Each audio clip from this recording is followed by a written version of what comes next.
I let my sisters-in-laws to live in a house while I was on a business trip abroad. But when I returned, they changed the locks.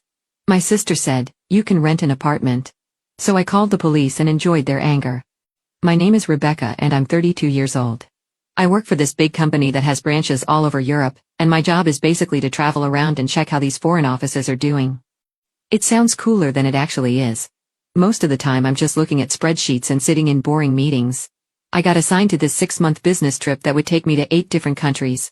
The company pays for everything, so I can't really complain, but 6 months is a long time to be away from home. I live in this nice house that I bought 3 years ago. It's nothing fancy, but it's mine and I love it. When you're gone for half a year, you can't just leave a house empty. So I asked my parents if they could keep an eye on the place while I'm gone. My parents are Margaret and David. They're both 58 and retired. Mom used to be a teacher and Dad worked in construction. They're good people, just a bit dramatic sometimes. I also have a younger sister named Jessica. She's 28 and got married about a year ago to this guy named Mark. Nice enough guy, works in accounting. Jessica always was the favorite child. She's prettier than me, more social, better at keeping Mom and Dad happy. "Of course, honey. We'll take care of everything," Mom said when I asked them about watching the house. "Just give us the spare key." "I really appreciate this," I told them. "I promise I'll bring you some amazing gifts from Europe." So I gave them my house key and went over the basics: water the plants, bring in the mail, run the water once in a while. Standard house sitting stuff. I flew out to Frankfurt first. The work was fine, checking books, reviewing procedures, writing reports. I moved from city to city doing the same thing over and over. About 2 weeks after I left home, I got a call from Mom. "Hi honey.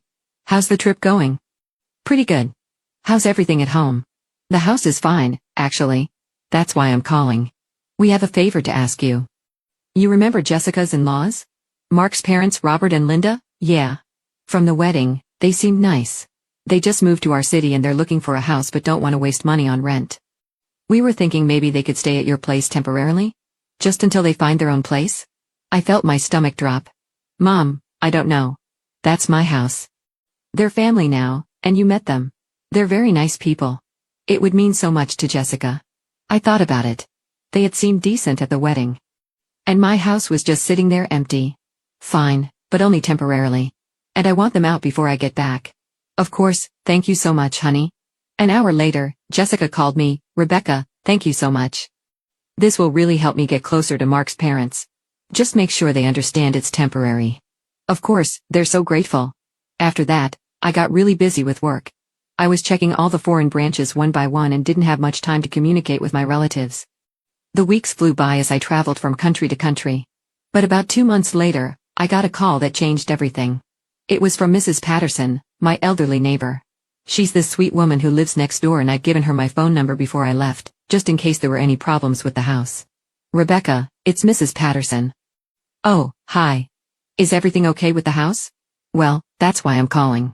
Your new tenant seemed very decent at first, but now there are regular parties happening at your house." "Parties?" I couldn't believe what I was hearing. "Yes, dear. Your parents and other people gather there and they have a lot of fun almost until morning. I thought you should know." I was shocked. I couldn't imagine elderly people like Robert and Linda throwing parties in my house. "Are you sure?" "I'm afraid so. I even took some photos and videos. I can send them to you if you'd like."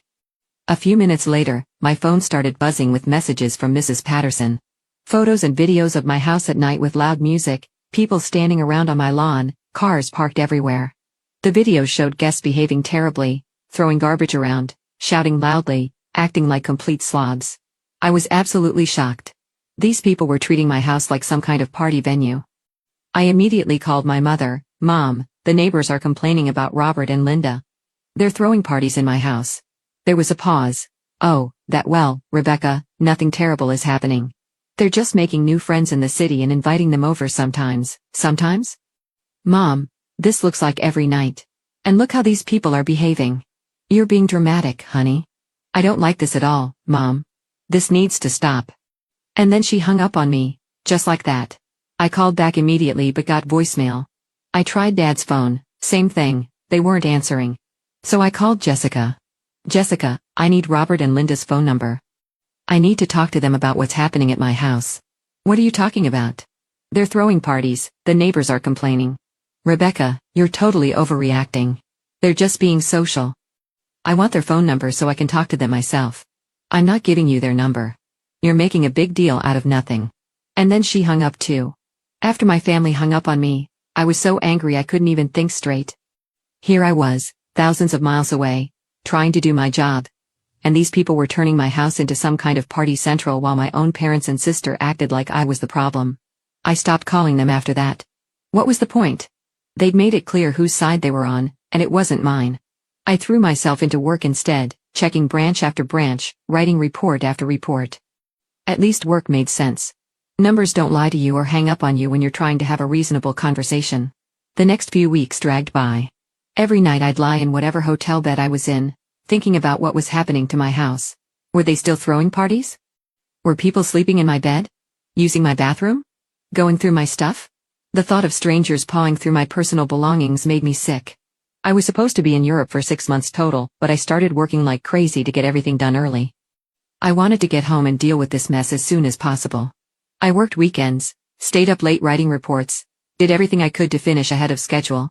Finally, I managed to get everything done about 2 weeks early. I was exhausted, but I didn't care. I just wanted to go home and reclaim my house from these party animals. 3 days before my flight, I sent text messages to both my mother and Jessica. The message was simple. I'm coming home in 3 days. Make sure Robert and Linda are out of my house by then. I saw that both of them read the messages. You know how it shows when someone read your text? Yeah. They both read them. But neither one responded, not a word. That made me even angrier. The flight home felt like it took forever. I kept checking my phone, hoping maybe one of them would text me back, but nothing. Complete silence. When I finally landed at the airport, I was dead tired but also wired with nervous energy. I grabbed a taxi and told the driver my address.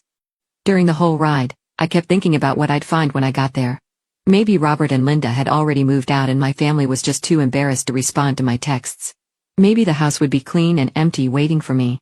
But as we pulled up to my street, I saw cars in my driveway, my heart sank. I paid the taxi driver and walked up to my front door with my suitcase. I pulled out my house key, the same key I'd had for 3 years, and tried to put it in the lock. It didn't fit. I tried again, thinking maybe I was just tired and not doing it right. But no, the key definitely didn't fit. The lock was completely different. For a few seconds, I just stood there in complete shock. These people had actually changed the locks to keep me out of my own home. I started knocking on the door, hard. Hey, open up, this is my house. I could see lights turning on inside, but nobody came to the door. I kept knocking and shouting. I know you're in there, open this door right now. Finally, after about 5 minutes of me pounding on my own front door like some kind of crazy person, Linda opened it. She was wearing a bathrobe and looked annoyed, like I was bothering her. Rebecca, you're back early. Yeah. I'm back early. And I want to know why my key doesn't work in my own front door. We changed the locks for security reasons. Look, we haven't found a house yet, so we're not ready to leave. You'll have to stay somewhere else for now. I couldn't believe what I was hearing. This woman was standing in my doorway, telling me that I couldn't come into my own house. Are you insane? This is my house. We'll discuss this later. It's late and we don't want to disturb the neighbors. And then she closed the door, in my face, at my own house. I stood there for a minute, shaking with rage, then I called Jessica. Jessica, your mother-in-law just told me I can't come into my own house because they changed the locks. What the hell is going on? Rebecca, please don't make a scene. Come to Mom and Dad's house. We need to have a serious conversation about this. I didn't have much choice. I couldn't get into my own house, and I needed answers. I left my suitcase with Mrs. Patterson next door, at least she was still on my side, and drove to my parents' house. When I walked in, it was like walking into an ambush. Mom, Dad, Jessica, and Mark were all sitting in the living room, and they all had these serious, determined looks on their faces. Like they'd been planning this. What's going on? I demanded. Why can't I get into my own house? Jessica stood up. Sit down, Rebecca. We had a family meeting last week and we made some decisions. Robert and Linda are going to stay in your house. I felt like someone had punched me in the stomach. What do you mean, stay in my house? They spent some of the money from selling their old house on traveling and shopping and other things. So now they don't have enough money to buy a decent place here. Mark and I are going to save up and help them with the down payment, but that's going to take time. How much time? Mark spoke up for the first time. We need to save about $100,000. $100,000, I almost choked. And where am I supposed to live while you're saving up this money? Jessica sat back down and looked at me like I was being unreasonable. You can rent an apartment for now, it's not that big a deal. I looked at my parents, waiting for them to say something, anything. To tell Jessica she was crazy, that this was my house and I had every right to live in it. Instead, Dad nodded. It's a good solution, Rebecca. It helps the family. Mom added, it's just temporary, honey. I realized then that they were all in on this. My whole family had gotten together and decided to give away my house without even asking me. They'd had a meeting, a family meeting, and I wasn't even invited. I smiled at them. It wasn't a happy smile. Okay, I said. I'll solve this problem on my own. They all looked relieved, like they thought I was agreeing to their insane plan. Jessica actually smiled back at me. I knew you'd understand eventually. You're such a good sister. I didn't say anything else. I just turned around and walked out of their house, shaking with anger. They thought they'd won. They thought they'd convince me to just roll over and let these people steal my house while I paid rent somewhere else. I drove back to my house in a complete rage. The nerve of these people. My own family had basically sold me out. And now I was supposed to just accept that strangers were living in my house while I paid rent somewhere else like some kind of homeless person. When I got back to my street, I went straight to Mrs. Patterson's house to get my suitcase and figure out what to do next. Oh dear, you look upset, she said when she opened the door. Did you get into your house? They changed the locks, I told her. And my family thinks I should just rent an apartment while these people live in my house indefinitely. Mrs. Patterson's eyes went wide. That's terrible. You can't let them get away with that. I don't plan to, but right now I need somewhere to sleep. Do you know any hotels nearby? Nonsense. You're staying here tonight. I have a guest room and it's getting late. We can figure out what to do in the morning. I was so grateful I almost cried. At least one person was on my side in this mess. Mrs. Patterson made me some tea and we sat in her kitchen while I told her everything that had happened. About the parties, about my family hanging up on me, about the family meeting where they decided to give away my house. I went to bed that night knowing exactly what I was going to do in the morning. I woke up early, around 7 a.m. I still had 2 weeks of vacation time left since I'd finished the Europe work ahead of schedule. Which meant I had 2 weeks to fix this mess. The first thing I did was call the police. I need to report squatters in my house, I told the dispatcher. People are living in my house without permission, they changed the locks, and they're refusing to leave. We'll send someone over. What's your address? I gave them my address and within 30 minutes, 2 police officers showed up. I met them outside my house. You're the homeowner? One of them asked. Yes, these people have been staying here temporarily, but now they've changed the locks and are refusing to let me in. The officers walked up to my front door and knocked. It took a few minutes, but eventually Robert answered. He looked nervous when he saw the cops. Is there a problem, officers? We understand there's a dispute about this residence. Can we come in and talk? Robert let them in, and Linda appeared a minute later. They immediately started talking about how I had given them permission to stay there, how they were family, all that garbage. But then I showed the police the locks. These are different from the locks that were here when I left. They changed them without my knowledge and refused to let me in last night. One of the officers examined the locks, then looked back at Robert and Linda. Is this true? Did you change the locks? Well, yes, but for security reasons, Linda said. Ma'am, this is her house. You can't change the locks on someone else's property without permission. And you can't refuse to let the homeowner into their own house. But we don't have anywhere else to go, Robert protested. That's not our problem, the second officer said. You're acting illegally here. If you don't leave voluntarily, you can be arrested for trespassing. Robert and Linda looked at me with pure hatred. I could see Linda pulling out her phone, probably calling my sister or my mother. How long do we have? Linda asked. You need to be out today. If we get another call about this, you'll be arrested. Sure enough, about 5 minutes after the police left, my phone started ringing.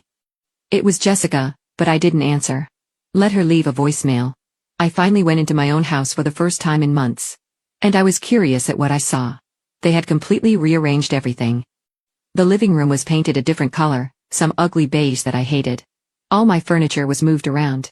They had hung their own family photos on my walls. There were stains on my carpet that definitely weren't there before. What the hell is this? I said to Linda, who was standing there watching me. It's just paint and some pictures. If you don't put everything back the way it was immediately, I'm going to sue you for property damage and demand compensation for illegal renovations. That got their attention. They looked at each other nervously. We'll change it back, Robert said quickly. You better, and you better do it fast. They started packing their stuff and taking down their photos. I watched them like a hawk. making sure they didn't damage anything else or try to steal something. About an hour later, I heard loud voices outside. Then my front door burst open and in came my parents, Jessica and Mark. They all looked furious. "Rebecca, what have you done?" Mom yelled. "You called the police on Robert and Linda? They were squatting in my house illegally, of course I called the police." "Their family?" Jessica shouted. "You're being selfish and you're ruining my relationship with my in-laws. If you care so much about your in-laws, let them live with you in your apartment." "Our apartment is too small," Mark said. "Then find them a bigger apartment and pay for it yourself." "But they're not living in my house." Dad stepped forward. "Rebecca, be reasonable. Where are they supposed to go?" "I don't care where they go, as long as it's not here." Jessica's face was red with anger. "You're being horrible. They spent their money and now they need help. They spent their money on parties and travel and shopping. That's not my problem. They're going to think I come from a family of selfish people." "Maybe you do." Jessica looked like she was going to cry or hit me. I couldn't tell which. I picked up my phone and held it up. "You all have exactly 1 hour to get out of my house, or I'm calling the police again." We all stood there glaring at each other for a minute. Then Robert and Linda came downstairs with their suitcases. "We're ready," Robert said quietly. "Good," I said.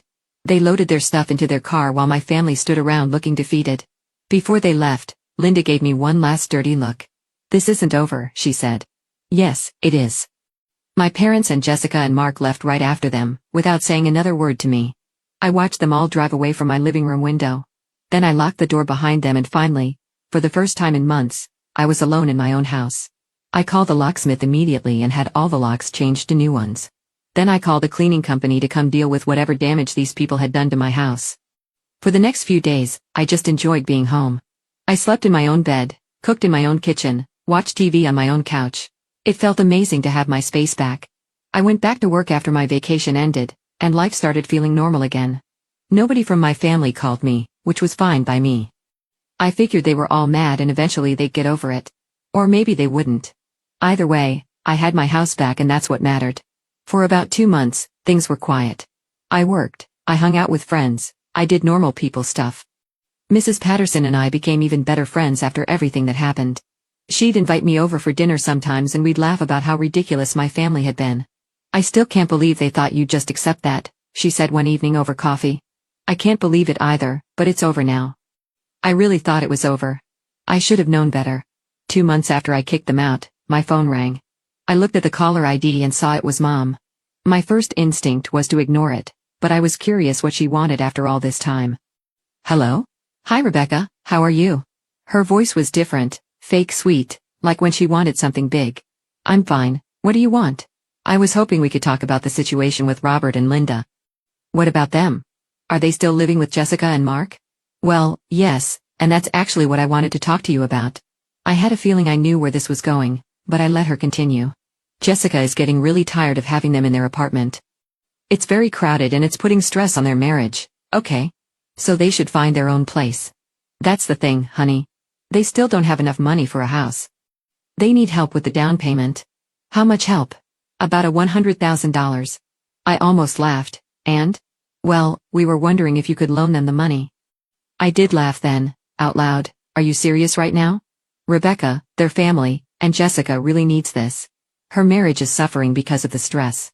"Mom, let me get this straight. These people spent their house money on parties and shopping.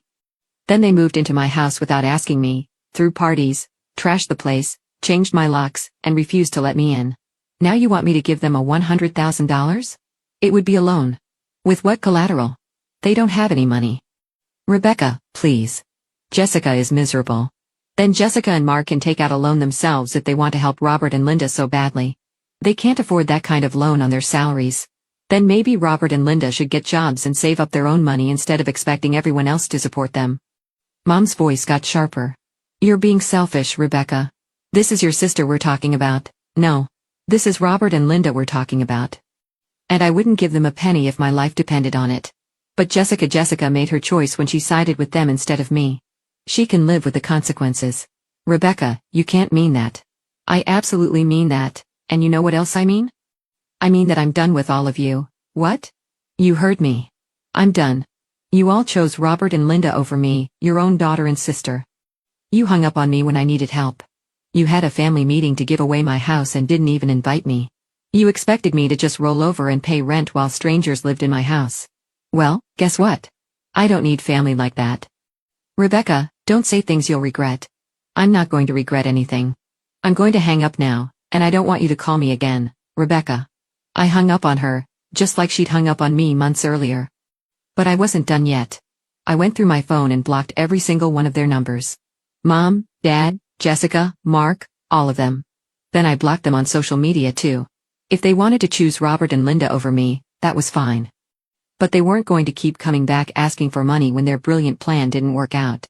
The next few weeks were actually really peaceful. Nobody called to guilt-trip me or ask for favors. Nobody expected me to solve their problems or sacrifice my own comfort for people who didn't even like me. I started spending more time with friends who actually cared about me. I dated a little bit. I focused on work and got a promotion. Life was good. Sometimes I wondered what happened with Robert and Linda. Were they still living in Jessica's tiny apartment? Had they found jobs? Did they ever buy their own house? But honestly, I didn't care enough to find out. Mrs. Patterson would sometimes ask if I missed my family. Not really. I'd tell her, I miss the idea of having a family that actually cared about me. But these people, no. Don't you think they'll come around eventually? Maybe, but I'm not holding my breath. And even if they do, they burned that bridge pretty thoroughly. It's been almost a year now since I blocked all their numbers. I have no idea where Robert and Linda ended up living. I don't know if Jessica and Mark are still married or if the stress of having unwanted house guests broke them up. I don't know if my parents ever realized how badly they screwed up. And you know what? I sleep just fine not knowing any of that. I have a good job, a nice house, and friends who actually respect me. I don't have to deal with people who think I exist just to solve their problems or bankroll their bad decisions. I learned that blood doesn't make someone family. Respect and loyalty make someone family. And my biological family had neither.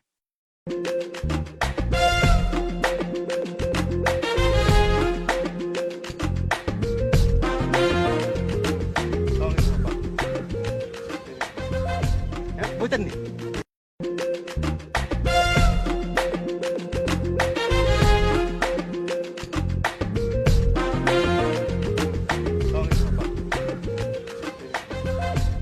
Bosan nih.